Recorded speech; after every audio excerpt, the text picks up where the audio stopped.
இந்த மலையில தான் தீப்பிடிக்குது சாங் வந்து ரொம்ப சுவாரஸ்யமான ஒரு சம்பவம். என்னன்னா, அது எந்த மேடையிலும் யாரும் சொல்லலை. ஆக்சுவலாக இது வந்து நாட்டுப்புற பாட்டு வந்து மலையில தான் தீப்பிடிக்குது ராசா எல்லோரும் ஓடுங்கன்னு சொல்லிட்டு ஒரு நாட்டுப்புற பாட்டு இருக்குது. அந்த முதல் வரி அதை வச்சு தான் இது மொத்தமாக எழுதணும்.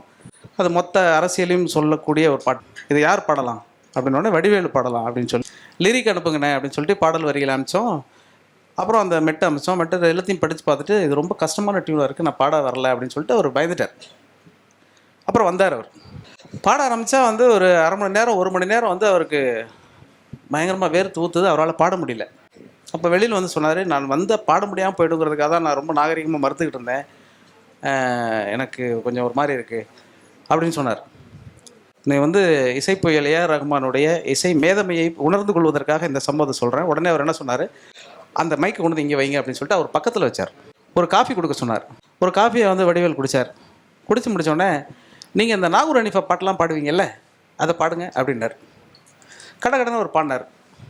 இந்த பழைய பாட்டெலாம் பாடுவீங்கல்ல அப்படின்னு சொல்லிட்டு அந்த டீ சாப்பிட்டு ஒரு 10 நிமிஷத்துக்குள்ளே எல்லா பாட்டிலையும் இருக்கக்கூடிய 4 வரியாக பாட சொன்னார். அவர் பாடினார்.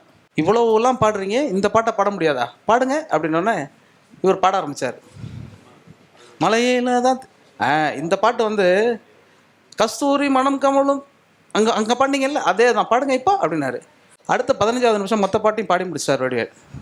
அது என்ன, இதுலேருந்து நீங்கள் உணர்ந்து கொள்ள வேண்டியதுங்கிறதா, இசை கவிதை இலக்கியம் இது எல்லாமே வெளியில் கிடையாது, உங்களுக்குள்ளேயே தான் இருக்கிறது. அதை பண்படுத்தி சரிப்படுத்துவதற்கு ஒரு ஆள் கிடைத்து விட்டால் எல்லோரும் வடிவேல் ஆகிவிடுவார்கள், எல்லோரும் இசைஞானி ஆகிவிடுவார்கள், எல்லோரும் இசைப்புயல் ஆகிவிடுவார்கள் அப்படிங்கிறதான் நேரடியாக நான் பார்த்த அந்த சம்பவம்.